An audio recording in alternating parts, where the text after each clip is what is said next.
নমস্কার বন্ধুগণ, সহজগুরু চ্যানেলে আপনাদের স্বাগতম। আজকে আমরা কারক ও বিভক্তি টপিক নিয়ে আলোচনা করব। চলুন দেরি না করে দেখে নেওয়া যাক। তো এখানে আমরা দেখতে পাচ্ছি একটা সেন্টেন্স দেওয়া আছে, বাক্য দেওয়া আছে কি যে বিকেলবেলা পিহু ফ্রিজ থেকে নিজের হাতে ক্ষুধার্ত বিড়াল ছানাকে দুধ দিচ্ছিল, তাই না? তো এখানে আমরা যদি দেখি যে এই যে থেকে, তারপরে এখানে আমরা দেখছি নিজের হাত এ, হ্যাঁ, যেমন এখানে কি পাচ্ছি নিজ এর, এর পাচ্ছি না, এখানে এ পাচ্ছি, তারপরে ক্ষুধার্ত বিড়াল ছানা কে, এই যে কে, হ্যাঁ, দুধ দিচ্ছিল। এই যে এর এ কে, কল্পনা করুন এগুলো যদি থাকতো না তাহলে সেন্টেন্সটার মিনিংটা কি দাঁড়াতো, মানে সেন্টেন্সটা কিরকম হতো, বাক্যটা যে বিকেলবেলা পিহু ফ্রিজ নিজ হাত ক্ষুধার্ত বিড়াল ছানা দুধ দিচ্ছিল। তো এটা কি কোনো অর্থপূর্ণ হতো বাক্যটা? কোনো অর্থ বুঝাতো না, না? তো অর্থপূর্ণ বাক্য তৈরি করার জন্য আমরা কিছু চিহ্ন যুক্ত করেছি, যেমন এর, থেকে, এ, কে, এরকম চিহ্ন যুক্ত করেছি। এতে কি হয়েছে, এই বাক্যটার একটা অর্থপূর্ণ বাক্যতে পরিণত হয়েছে। এই যে অর্থপূর্ণ বাক্য তৈরি হলো, এতে আমরা আমাদের কথাটাও স্পষ্ট হয়ে গেল, তাই না? তো এর, এ, থেকে এইগুলো যে পেয়েছি, এইগুলো হলো এক একটা কি বিভক্তি চিহ্ন। এগুলোকে বলা হয় বিভক্তি। বিভক্তি কি? বিভক্তি হচ্ছে এই যে শব্দের সঙ্গে আমরা বাক্য তৈরি করার সময় যখন শব্দের মধ্যে আমরা কি করি, কয়েকটা চিহ্ন বা বর্ণ জুড়ে দিই, হ্যাঁ, সেগুলো কি হয়ে যায়, এক একটা বাক্যে বাক্যকে অর্থপূর্ণ করে তোলে। সেই চিহ্ন বা বর্ণকে বলা হয় বিভক্তি। তো বিভক্তিকে 7 ভাগে ভাগ করা হয়। কি কি? প্রথমা, দ্বিতীয়া, তৃতীয়া, চতুর্থী, পঞ্চমী, ষষ্ঠী, সপ্তমী। তো এই প্রথমা দ্বিতীয়া এগুলোরও এক একটা কি আছে, এক একটা চিহ্ন আছে। হ্যাঁ, আমরা একটু পরবর্তী স্লাইডটাতে দেখে নিচ্ছি। যেমন এখানে প্রথমা, হ্যাঁ, প্রথমাকে আমরা সংক্ষেপে এরকম লিখতে পারি, এক দিয়ে মা, প্রথমা। তো প্রথমা মানে কি? কিছুই থাকবে না, মানে শূন্য। এই প্রথমা বিভক্তির আরেকটা নাম হলো শূন্য বিভক্তি। মানে যখন বাকি এই দ্বিতীয়, তৃতীয়, চতুর্থী, পঞ্চমী এগুলোর যখন একটাও থাকবে না, তখন সেটাকে কি বলা হয়? প্রথমা বিভক্তি বলা। যেমন আমরা সেন্টেন্সটাতে পেয়েছি পিহু দুধ, এগুলোতে তো কে রে এগুলো কিছুই লাগেনি। তো এখানে কি আছে, এটা হলো কিছুই নাই, কিছুই থাকবে না, মানে শূন্য, খালি। তার মানে এটা কোন বিভক্তি? প্রথমা বিভক্তি। এবারে দ্বিতীয় বিভক্তি কোনটা? শেষে যখন থাকবে কোনো শব্দের শেষে যখন কে রে থাকবে, তখন সেটা কি হবে? দ্বিতীয় বিভক্তি হবে। যেমন আমরা এই উপরের সেন্টেন্সটাতে কি পেয়েছি, বাক্যটাতে যে বিড়াল ছানা কে, ঠিক আছে। তৃতীয়া কখন? এইটা হলো দ্বিতীয়া। তৃতীয়া কখন হবে? যখন দ্বারা, দিয়া, কর্তৃক এগুলো থাকবে, ঠিক আছে, তৃতীয়া। তো এখানে আমরা কি পেলাম যে হাত দিয়ে, পিহু হাত দিয়ে, না? তো এই যে হাত দিয়ে, হাতের সঙ্গে দিয়ে, এই যে দিয়ে, এটা কি হয়েছে? তৃতীয়া বিভক্তি হয়েছে। এবারে আমরা দেখবো চতুর্থী বিভক্তি। চতুর্থী বিভক্তি কি হয়? ওই কে রে, যেরকম আমরা আগে যেরকম পেয়েছিলাম কে রে, এইভাবেই কে রে, কিন্তু একটা কন্ডিশন আছে এখানে। কি? যে কে রে কখন হয় চতুর্থী? যখন সম্প্রদান হয়। যদি এখন পিহু যে দুধ দিচ্ছিল বিড়ালকে, তো বিড়ালের থেকে কি টাকা নেবে এর জন্য? না, ভালোবেসে খাওয়াচ্ছিল। তো এখানে কোনো স্বার্থ নাই জড়িত, না? তো রিটার্নের কিছু নাই। তো যেখানে অধিকার থেকে আমরা কি করি, মানে সত্য ত্যাগ করে যেটা করি, অধিকার ত্যাগ করে যেটা করি, সেটা দান হয়। তো যখন দান হয় তখন সেটা কি হয়? সম্প্রদান হয়। আমরা কারকে একটু পরেই সম্প্রদান কারক যখন বুঝবো তখন দেখতে পাবেন, হ্যাঁ, যে সম্প্রদান, ওই দান বা সম্প্রদানের সময়ই কি হয়? এই চতুর্থী বিভক্তিটা হয়। তো এটা আমরা যখন আমরা সম্প্রদানে যাব তখন বুঝতে পারবেন, এটা ক্লিয়ার হয়ে যাবে। এখন দেখি আমরা পঞ্চমী বিভক্তি। পঞ্চমী বিভক্তি কোনটা? হতে, থেকে, চেয়ে, এইসব হতে, থেকে, চেয়ে এগুলো যদি থাকে তাহলে কি হয়? পঞ্চমী বিভক্তি হয়। যেমন আমরা উপরের বাক্যতে পেয়েছিলাম ফ্রিজ থেকে, তো এটা হলো পঞ্চমী বিভক্তি। ফ্রিজ, এটা কি? পঞ্চমী। ষষ্ঠী বিভক্তি। ষষ্ঠী কি? যখন শব্দের শেষে কি থাকে? র বা এর থাকে। যেমন বিকেলের বেলা, হ্যাঁ, বিকেলের বেলা। ঠিক আছে, মানে বিকালের যে বেলাটা, আমরা যদি সাদামাটা কথায় বলি, বিকালের যে বেলাটা সেটা। ঠিক আছে, এর যুক্ত হয়েছে। বা নিজের পেয়েছিলাম, আরেকটা কি পেয়েছিলাম, নিজের। তো নিজের আসলে শব্দটা কি, নিজ।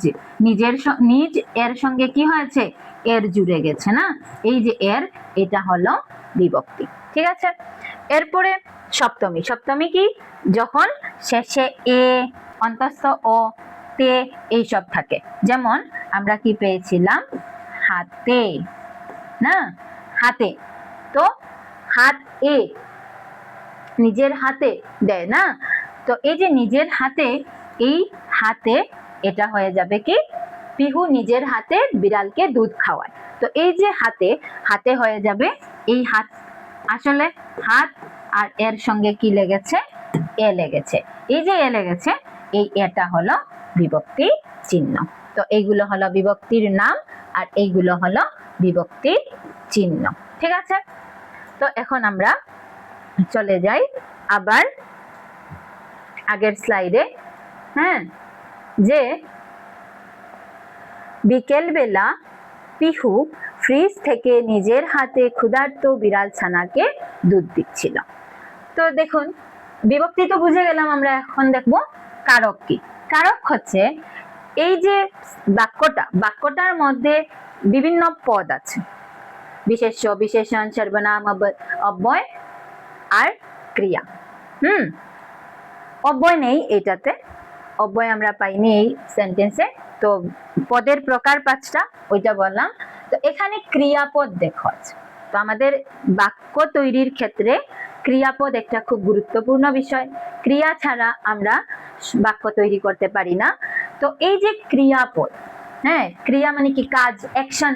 হ্যাঁ, দিচ্ছিল, দুধ দেওয়া, যেটা এই যে দিচ্ছিল যদি বলি না, তাহলে কি হচ্ছে না, সেন্টেন্সটা, বাক্যটা পুরোপুরি হচ্ছে না, কমপ্লিট হচ্ছে না। হ্যাঁ, অর্থটা সম্পূর্ণ হচ্ছে না।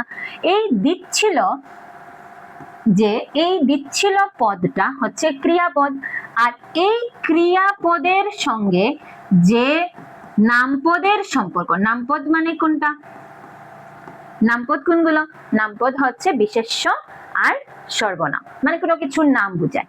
যদি আমরা কারক কি বলি, যেমন আমরা সহজ ভাষায় যদি বলি, নামের সঙ্গে যে কাজের সম্পর্ক, নামের সঙ্গে কাজের যে সম্পর্ক, সেটা কি, কারক। ঠিক আছে, কারক মানে হলো যে বিশেষ্য বা সর্বনাম পদগুলো থাকে বাক্যের মধ্যে, সেগুলোর সঙ্গে যে সম্পর্ক, সেই সম্পর্কটার নামই হচ্ছে গিয়ে কারক। তো এই সম্পর্কটাকে কয় ভাগে ভাগ করা হয়েছে, 6 ভাগে ভাগ করা হয়েছে। কারক 6 প্রকার। কি কি কারক হলো 6 প্রকার? কি, 1 নাম্বার কর্তৃকারক, কর্তৃকারক। হ্যাঁ, 2 কর্ম, 3 করণ, 4 সম্প্রদান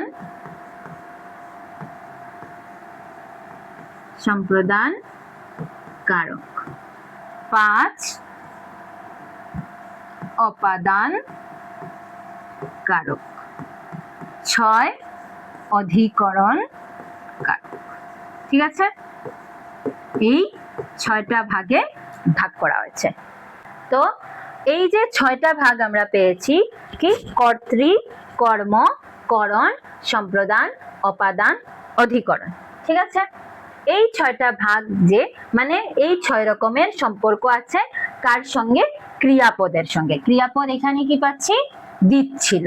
এই দিচ্ছিল এর সঙ্গে এখানে, যেমন ধরুন পিহু, এই পিহুর সঙ্গে দিচ্ছিল এর সম্পর্ক যেটা, সেই সম্পর্কের নাম হলো কর্তৃ সম্পর্ক। কর্তৃকারক কোনটা, কর্তৃকারক হচ্ছে যে কাজ করে। এখানে কাজটা কে করছে, যার দ্বারা কাজ করা হচ্ছে সে হলো গিয়ে কর্তৃ, অর্থাৎ কর্তা, যে বাক্যের কর্তা যে, সেই হলো কর্তৃকারক। তো পিহু, এখানে কে কাজটা করছে, দুধ দেওয়ার কাজটা কে করছে, পিহু করছে। তো এই পিহু হলো কি, কর্তৃকারক। পিহু হলো কর্তৃকারক। আমি আপাতত এইটা মুছে দিচ্ছি, ঠিক আছে। তো পিহু হলো কি কর্তৃকারক। হ্যাঁ, আর এখন আমরা যদি দেখি যে কি দিচ্ছিল, পিহু দিচ্ছিল, কি দিচ্ছিল, উত্তরে কি আসছে? দুধ। এই যে দুধ এসেছে, এটা হলো কি? এটা হলো কর্মকারক। এটা হলো কর্মকারক। আর কিসের দ্বারা দিচ্ছিল? আমরা যদি দিচ্ছিল একে যদি প্রশ্ন করি কিসের দ্বারা দিয়ে, তাহলে কি হবে? উত্তরে কি পাবো আমরা? উত্তরে পাবো যে নিজের হাতে। কিভাবে দিয়েছে? নিজের হাতে দিয়েছে না। তো যে মাধ্যম, করণ কারক, কর্ম কি পেয়েছি? কর্ম হলো যার, কর্তৃ কি পেয়েছিলাম? যে যে কাজ করে, অর্থাৎ কর্তা যা করেন সেই সম্পর্কটাকে কি বলা হয়? কর্তৃ সম্পর্ক, ঠিক আছে, কর্তৃকারক বলা হয়। আর কর্ম কি? যার উপর বেস করে, যার উপর নির্ভর করে, হ্যাঁ, কি হয়? কাজটা হয়। তো দুধ দেওয়া হচ্ছে, কাজটা তাকে নিয়েই কাজটা হচ্ছে না, তো এটা হলো কর্ম। এখন যার মাধ্যমে কাজটা সম্পূর্ণ হচ্ছে, কাজটা হলো কি? দুধ দেওয়া। এখন এই যে দুধ দেওয়াটা, এটা কাকে নিয়ে সম্পূর্ণ হচ্ছে, মানে কিসের মাধ্যমে সম্পূর্ণ হচ্ছে? নিজের হাতে। যে মাধ্যম বা উপায় যেটা হবে সেটা হলো করণ কারক। তো নিজের হাতে দিচ্ছে, তো এটা মাধ্যম। উপায় কিসে, কিভাবে দিচ্ছে? হ্যাঁ, মানে কি মাধ্যমে দিচ্ছে? নিজের হাতে দেওয়া, এটা হলো করণ কারক, ঠিক আছে। তো কর্তৃ, কর্ম, করণ। এবারে যদি দেখি, মানে এই দিচ্ছিল ক্রিয়াপদের সঙ্গে এর সম্পর্ক এগুলো। এখন যদি আমরা দেখি সম্প্রদান। সম্প্রদান মানে হলো যার জন্য করা হচ্ছে কাজটা, হ্যাঁ, সেটা কি হতে হবে? নিঃস্বার্থ হতে হবে, মানে স্বার্থ থাকবে না, অধিকার ত্যাগ করে করতে হবে, যেখানে দান বুঝাতে পারে। তো এখানে কি হচ্ছে? যে কাকে দিচ্ছে, কার জন্য কাজটা হচ্ছে, কাকে দিচ্ছে কাজটা, কার জন্য, কাকে মানে খাওয়াচ্ছে, দুধটা কাকে দিচ্ছে? বিড়াল ছানাকে দিচ্ছে না। এই যে বিড়াল ছানাকে, এই বিড়াল ছানা, তো বিড়াল ছানার থেকে তো আর টাকা নেওয়ার কোনো প্রশ্নই আসে না দুধের পরিবর্তে, দুধ খাওয়ানোর পরিবর্তে। তার মানে কি এখানে নিঃস্বার্থ, হ্যাঁ, ভালোবেসে খাওয়ানো হচ্ছে। হ্যাঁ, তো ভালোবাসা, উৎসর্গ এইসব বুঝানো যখন হবে, দান যখন বুঝানো হবে, তখন সেটা কি হবে? নিঃস্বার্থই হবে। তো নিঃস্বার্থ হলে তখন সেটা কি হয়? সম্প্রদান হয়, ঠিক আছে, যার জন্য কাজ করা হচ্ছে। তো বিড়াল ছানা কে, কার জন্য? বিড়াল ছানার জন্য, তো এটা হলো সম্প্রদান। এবারে আমরা কর্তৃ পেলাম, কর্ম পেলাম, করণ পেলাম, সম্প্রদান পেলাম। এবারে আমরা দেখব যে দিচ্ছে, তো দুধ তো দিচ্ছে, কোথা থেকে দিচ্ছে দুধটা? উত্তরে কি পাচ্ছি? যে ফ্রিজ থেকে, না, কি থেকে? ফ্রিজ থেকে। ফ্রিজ থেকে। এই যে ফ্রিজ থেকে আমরা শব্দ কি পেলাম? ফ্রিজ। হ্যাঁ, ফ্রিজ থেকে। কোথা থেকে দিচ্ছে? তো কোনো কিছু থেকে দেওয়া, হ্যাঁ, তারপর কোনো কিছু থেকে পড়ে যাওয়া, জন্ম হওয়া, এরকম, মানে দূরে সরে যাওয়া, আলাদা হওয়া, এরকম যদি বুঝায় তাহলে সেটা কি হয়? অপাদান কারক হয়। হ্যাঁ, বিচ্যুত হওয়া, এগুলো হলে কি হয়? অপাদান হয়। অপাদানে হতে থেকে চেয়ে এইগুলোই বেশিরভাগ থাকে, ঠিক আছে। যেমন ধান থেকে বীজ, মানে বীজ থেকে ধান হয়। হ্যাঁ, তো বীজ থেকে ধান হয়, কিসের থেকে ধান হচ্ছে? বীজ থেকে। এই যে বীজ থেকে ধানটা মানে তৈরি হচ্ছে, উৎপন্ন হচ্ছে, জন্ম হচ্ছে, এই জন্য বীজটা হলো কি? অপাদান কারক। তো এখানে ফ্রিজ থেকে বের হচ্ছে, মানে ফ্রিজ থেকে দুধটাকে তো সরিয়ে নিয়ে আসছে, আলাদা করে বের করে এনেছে না, তো এই জন্য এই ফ্রিজটা হলো কি? ফ্রিজটা হলো অপাদান কারক, ঠিক আছে, ফ্রিজ থেকে অপাদান কারক। এবারে এখানে বিড়াল ছানাকে আমরা ক্ষুধার্ত বিড়াল ছানাকেও বলতে পারি সম্প্রদান কারক, ঠিক আছে। যেহেতু খুব খিদে পেয়েছিল, তো এর থেকে তো টাকা নেওয়ার তো এমনিতেই ব্যাপার নেই, তো ক্ষুধার্ত বিড়াল ছানাও বলতে পারি, শুধু বিড়াল ছানাও বলতে পারি। আচ্ছা, অপাদান কারক গেল। এখন আমাদের 5টা ভাগ হয়ে গেল, 5টা সম্পর্ক আমরা পেয়ে গেলাম। আরেকটা সম্পর্ক কি আছে? যে যখন অধিকরণ, অধিকরণ কখন হয়? যখন সময় বা স্থান বা কোনো কিছু পাত্র যদি বোঝায়, মানে স্থান কাল পাত্র যখন বোঝায় তখন সেটা কি হয়, অধিকরণ কারক হয়। তো এই বাক্যের মধ্যে আমরা কি পাচ্ছি, পাত্র তো পাচ্ছি না, কিসের মধ্যে দিয়েছে এরকম তো পাত্র নেই, শুধু সময়টা আছে। তো সময়টা আছে, তো সময় কি, বিকেল বেলা। তো এই বিকেল বেলা সময়টা হলো অধিকরণ কারক। ঠিক আছে, অধিকরণ কারক বিকেল বেলা। হ্যাঁ, তো একই বাক্যের মধ্যে আমরা 6 প্রকারের কারক পেয়ে গেলাম। আশা করি মনে থাকবে আপনাদের। খুব সহজ একটা উদাহরণ দেওয়ার চেষ্টা করেছি। তো এই কারক আর বিভক্তির ক্ষেত্রে, বিভক্তি তো বুঝলাম, এখন আমরা সেন্টেন্সগুলো এই বাক্যের মধ্যে দেখে নেব যে বিভক্তি কি কি আছে। যেমন আমাদের পরীক্ষায় কি আসে, যে কারক ও বিভক্তি নির্ণয় করো, নিম্নরেখ পদের কারক ও বিভক্তি নির্ণয় করো। একটা সেন্টেন্স দেওয়া থাকলো, তার দেওয়া থাকলো যে নিম্নরেখ মানে নিচে যে দাগ দেওয়া থাকবে বা মনে করুন বোল্ড করে দেওয়া থাকবে, ওটার কি করতে হবে, কারক নির্ণয় করতে হবে। তো এখন দিল বিকেল বেলার, নিচে আন্ডারলাইন করে যে বিকেল বেলার কারক কি হবে। তো বিকেল বেলার কারক আমরা অধিকরণ এখানে দেখেছি, কিন্তু আমরা কিভাবে নির্ণয় করব, এটা কিভাবে বের করব। তো বের করার জন্য আমাদের কি করতে হবে, একটা সোজা উপায় আছে, যা হলো বাক্যের প্রথমে কি করতে হবে, ক্রিয়াপদকে খুঁজে বের করতে হবে। কি ক্রিয়া, কোন ক্রিয়াপদ, ক্রিয়াপদ বিভিন্ন প্রকারের হয়, তো সমাপিকা ক্রিয়াকে খুঁজতে হবে। তো এখানে সমাপিকা ক্রিয়া কি, সমাপিকা ক্রিয়া হচ্ছে যে ক্রিয়ার দ্বারা বাক্যের অর্থ সম্পূর্ণ হয়ে যায়, সেটা হলো সমাপিকা ক্রিয়া। তো সমাপিকা ক্রিয়াকে প্রশ্ন করতে হবে। সমাপিকা ক্রিয়াকে কি প্রশ্ন করব, কিরকম প্রশ্ন করব, তো আমরা এখন নিচের স্লাইডে গিয়ে দেখি কিরকম সহজে কারক নির্ণয় করা যায়। ঠিক আছে, তো আমরা যে বাক্যটা পেয়েছিলাম, কি পেয়েছিলাম, যে বিকেল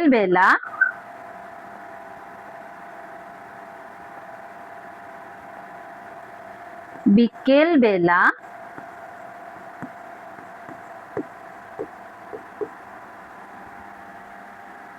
পিহু ফ্রিজ থেকে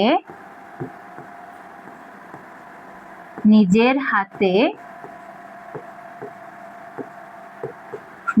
হাতে বিড়াল ছানাকে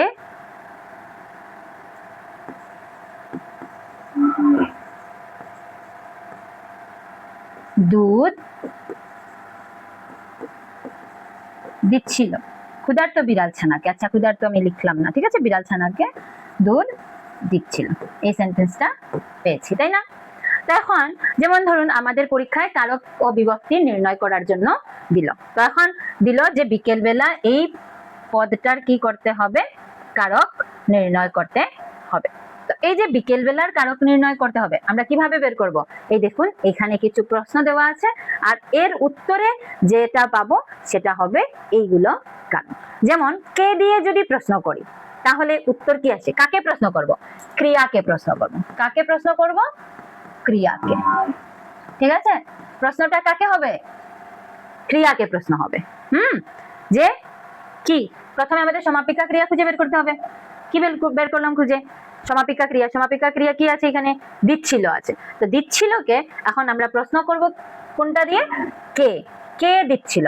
তো কে দিচ্ছিল কি হবে, ক্রিয়াকে যখন প্রশ্ন করব এখানে কি হবে, কে দিচ্ছিল। তো উত্তরে কি এলো, উত্তরে কি এসেছে, পিহু। উত্তরে কি এসেছে, পিহু, তাই না, পিহু এসেছে না, পিহু, পিহু এসেছে না। এই পিহু যে এসেছে তার মানে এই পিহুটা হলো কি, পিহুটা হলো কর্তৃকারক। এখন কি দিচ্ছিল, দুধ দিচ্ছিল, দুধ, তাই না, দুধ দিচ্ছিল। তো এই যে উত্তরে আমরা দুধ পেয়েছি, তো কি হলো, দুধটা হলো গিয়ে কর্মকারক। ঠিক আছে, কি দিয়ে দিচ্ছিল, উত্তরে যে আমরা পাবো, যে শব্দটা পাবো সেটা কি হয়ে যাবে, করণকারক হয়ে যাবে। তো কি দিয়ে দিচ্ছিল, নিজের হাতে দিচ্ছিল, মানে হাত দিয়ে দিচ্ছিল, নিজের হাতে, হাতের দ্বারা দেওয়া, নিজের হাতে মানে কি, হাত দিয়ে দিচ্ছে। তো এই নিজের হাতে এটা হয়ে গেল কি, করণকারক। এখন কাকে দিচ্ছিল? ক্ষুধার্ত বিড়াল ছানাকে। আমরা উপরের বাক্যতে পেয়েছি ক্ষুধার্ত, আমি এখানে ক্ষুধার্ত লিখিনি, তো বিড়াল ছানাকে। তো এখানে তো দান বুঝাচ্ছে বা মানে ভালোবেসে দেওয়া বুঝাচ্ছে, দান নয়, ঠিক মানে ভালোবেসে দেওয়া বুঝাচ্ছে, উৎসর্গ করা বুঝাচ্ছে। এই জন্য এটা কি হবে? সম্প্রদান, যেহেতু এখানে কোনো স্বার্থ জড়িত নেই সেজন্য। তো এটা কি হলো? কাকে দেওয়া দিচ্ছিল? বিড়াল ছানাকে। কাকে বা কার জন্য হলে কি হয়? সম্প্রদান কারক। ঠিক আছে, যদি সেটা নিঃস্বার্থ হয় তবে সম্প্রদান, আর যদি নিঃস্বার্থ না হয় তাহলে সেটা কি হবে? সেটা হবে কর্ম। যেমন ধোপাকে কাপড় দিলাম, মিস্ত্রিকে টাকা দাও। তো এতে কি? ধোপাকে কাপড় দিলে ধোপা কি করবে? ধোপা কাপড় এনে আমাদের আবার দিয়ে দেবে না, কাপড় ধুয়ে। তো এখানে তো আমাদের মানে লেনদেনের একটা ব্যাপার আছে, অধিকার আছে। এখানে তো স্বার্থ ত্যাগ করে ধোপাকে কাপড় দেওয়া হয়নি। হ্যাঁ, ধোপাকে দেওয়া হয়েছে মানে কি? ধুতে দেওয়া হয়েছে। তো এটা হলো কি? ধোপাকে কর্মকারক। কিন্তু যখন ভিখারিকে টাকা দেওয়া হবে তখন সেটা কি হয়ে যাবে? ভিখারিকে টাকা দেওয়া, এটা হয়ে যাবে সম্প্রদান। কারণ ভিখারিকে আজকে আমরা টাকা দিলাম আর কালকে তো ভিখারি থেকে চাইবো না যে না আমি ওই দিন দিয়েছিলাম আজকে আমাকে দাও। তো কি হবে? এটা হবে সম্প্রদান। ঠিক আছে, ভিখারিকে। এখন আমরা দেখব যে কোথা থেকে যদি দিয়ে প্রশ্ন, কোথা থেকে দিচ্ছিল, কোথা থেকে নিয়ে দিচ্ছিল, কোথা থেকে আলাদা করেছে জিনিসটা? ফ্রিজ থেকে দুধটা নিয়ে দিয়েছে না, ফ্রিজ থেকে আলাদা করে নিয়েছে। তো যখন আমরা কোথা থেকে দিয়ে প্রশ্নের উত্তর পাবো তখন সেটা কি হবে? অপাদান কারক। ঠিক আছে, অপাদান কারক। তো অপাদান কারক কি হলো? অপাদান কারক হলো যে ফ্রিজ থেকে, না, ফ্রিজ থেকে। এবারে বলেছি স্থান কাল পাত্র যদি হয় তাহলে কি হয়? স্থান কাল পাত্র হলে অধিকরণ কারক। তো কখন দিচ্ছিল? বিকেল বেলা। এখন যদি থাকতো যে বাড়িতে দিচ্ছিল তখন বাড়িতে, বাড়ি শব্দটা কি হয়ে যাবে? অধিকরণ হয়ে যাবে। যেমন বিকেল বেলা, তো আমি বলেছিলাম শুরুতে যে বিকেল বেলার নিচে যদি আন্ডারলাইন করা থাকে তাহলে বিকেল বেলার, আর প্রশ্ন যদি বলে যে নিম্নরেখ পদটির কারক ও বিভক্তি নির্ণয় করো, তাহলে এই বিকেল বেলার যখন আমরা উত্তরে পাচ্ছি, কখন উত্তরে পাচ্ছি? যখন এই প্রশ্নগুলো করার পর যে উত্তরে কি পাচ্ছি? বিকেল বেলা উত্তরটা যখন পাচ্ছি তখন বুঝতে হবে যে এইটার যে কারকের সম্পর্ক পেয়েছি, মানে কারক যে পেয়েছি, যে সম্পর্কটা পেয়েছি সেটা হলো কি? এটা হবে মানে অধিকরণ কারক পেয়েছি। তো বিকেল বেলা এটা কোন সম্পর্ক? অধিকরণ সম্পর্ক, মানে অধিকরণ কারক। তো আমাদের নির্ণয় করা যদি আসে তাহলে কি হবে? এরকম, যেমন ধরুন আমি যদি লিখি যে বনে বাঘ থাকে, খুব সহজ একটা, বনে বাঘ থাকে। এখন প্রশ্ন করছি, কাকে প্রশ্ন করব? ক্রিয়াকে প্রশ্ন করব। ক্রিয়া কি আছে? থাকে আছে। তো এখন কে থাকে? বাঘ থাকে, নিজে নিজেই থাকে, কর্তাই হচ্ছে। তো এটা হলো কর্তৃ। তো আমাকে বলেছে যে বনে, এই যে নিম্নরেখ পদ না, তো বনে এই পদটার কি করতে বলেছে? কারক নির্ণয় করতে বলেছে। তো বনে এর কারক নির্ণয় যখন আমি করতে যাচ্ছি তখন আমার উত্তরে কি আসতে হবে? বনে আসতে হবে। হ্যাঁ, তো বনে আসছে কখন? আমরা প্রশ্ন করি কে থাকে, হচ্ছে না, উত্তরে বাঘ আসছে। কি থাকে? নেই। কি দিয়ে? নেই উত্তর। কাকে? নেই উত্তর। কোথা থেকে? নেই উত্তর। কখন? নেই উত্তর। কোথায় থাকে? হচ্ছে কোথায় থাকে, প্রশ্ন করলাম কোথায় থাকে, প্রশ্ন করলাম। তো কি উত্তরে আসছে? বনে। তো যখন জায়গা বুঝায়, স্থান কাল পাত্র বুঝায় তখন সেটা কি হয়ে যায়? অধিকরণ কারক। ঠিক আছে, বুঝে আশা করি এই জায়গাটা বুঝতে পেরেছেন অধিকরণ কারকটা কি। এবারে আমরা একটা উদাহরণ দেখে নেব অপাদান কারকের। ঠিক আছে, যেমন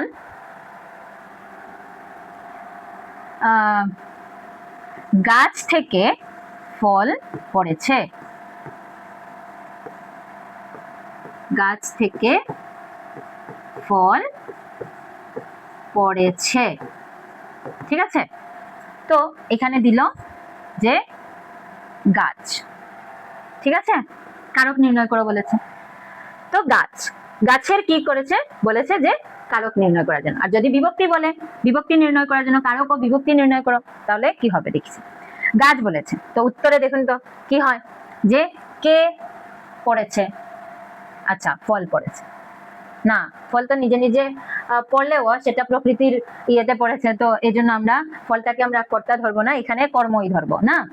ফল কি হবে, কি পড়েছে, ফল, কর্ম। তো কি দিয়ে, নেই। তারপর কাকে, নেই।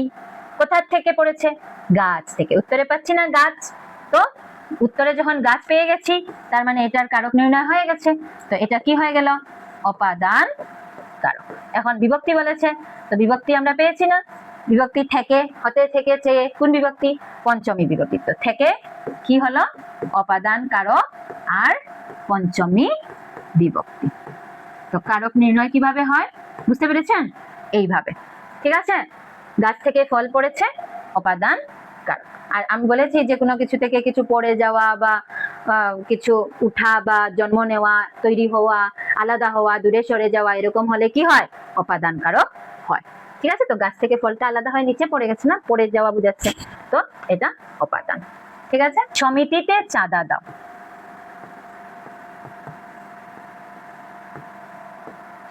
চাঁদা দাও, সমিতিতে চাঁদা দাও। আমরা সম্প্রদান কারকের একটা উদাহরণ দেখে নিই, যে সমিতিতে চাঁদা দাও, এখানে বললো যে সমিতিতে, হ্যাঁ, উত্তরে কি পাচ্ছি, তার জন্য চাঁদাটা কাকে দেওয়া হচ্ছে, সমিতিকে। তো এখানে চাঁদা ডোনেশন কি হয়, অধিকার ত্যাগ করেই দেওয়া হয় না, তো এখানে কি হয়ে যাবে, এটা সম্প্রদান কারক। ঠিক আছে, সমিতিতে চাঁদা দাও, সম্প্রদান কারক। সে ফুটবল খেলছে, এটা কিন্তু খুব একটা ইন্টারেস্টিং আছে ব্যাপার। যে সে ফুটবল খেলছে, ফুটবলের কারক নির্ণয় করতে বলেছে। আমরা আপাতত বিভক্তি তো জেনে গেছি, তো বিভক্তি নির্ণয়ের ক্ষেত্রে যাচ্ছি না, এখানে কি হবে, শূন্য বিভক্তি হবে, অর্থাৎ প্রথমা বিভক্তি। তো এখন আমরা কারক কি হবে এখানে বলেছে, তো কারক কি হবে, এখানে সে ফুটবল খেলছে, ফুটবল। তো দেখুন, খেলার উপকরণ যদি আর খেলার নাম যদি একই থাকে তাহলে সেটা কর্মও হতে পারে আর করণ হতে পারে। পুরো বাক্যটা পড়ে অর্থ বুঝে আমাদের এর উত্তর করতে হবে। যেমন ফুটবল খেলার উপকরণ কি, ফুটবলই, ফুটবল দিয়েই ফুটবল খেলা হয়। কিন্তু এখানে যদি ক্রিকেট খেলছে বলা হতো যদি, তাহলে ক্রিকেটের খেলার উপকরণ কি, ব্যাট ও বল। তখন ক্রিকেট হলে এটা কি হতো, যে কি দিয়ে খেলছে, ব্যাট বল, কি খেলছে, ক্রিকেট খেলছে, তখন কি দিয়ে মানে কি, এই কি এর প্রশ্নের উত্তরে ক্রিকেট আসতো, তখন সেটা কি হতো, কর্ম কারক। আর এখন আমরা কি দেখছি, সে ফুটবল খেলছে, অর্থাৎ ফুটবল খেলছে, কি খেলছে এর উত্তরও পাচ্ছি, আর কি দিয়ে খেলছে, দিয়েটা এখানে যদিও উজ্জ্ব আছে তবু আমরা বুঝতে পারছি যে সে ফুটবল দিয়েই খেলছে না। তো যদি দিয়ে হয়, কি দিয়ে খেলছে, ফুটবল দিয়ে খেলছে, তখন সেটা কি হয়ে যাবে, করণ কারক। ঠিক আছে, তো এখানে ফুটবল যেটা, এটা কর্মও হতে পারে, করণও হতে পারে, দুইটাই শুদ্ধ। হ্যাঁ, আর যদি খেলার উপকরণ আলাদা হয়, তখন আমরা ক্রিকেট হলে আমরা এক কথায় আমরা কর্ম লিখে দিতাম, আর ব্যাট বল, সে ব্যাট বল খেলছে, তখন আবার কি লিখতাম, যে করণ কারক। ঠিক আছে, আর কর্তা তো বললামই, যে যে কাজটা করে সেটা সে কি হয়, কর্তৃকারক। তো আজকে এখানেই শেষ করছি। ভালো লাগলে লাইক, কমেন্ট, শেয়ার করবেন এবং আপনাদের মতামত জানাবেন কেমন লাগলো। আজকের জন্য এইটুকুই, ধন্যবাদ।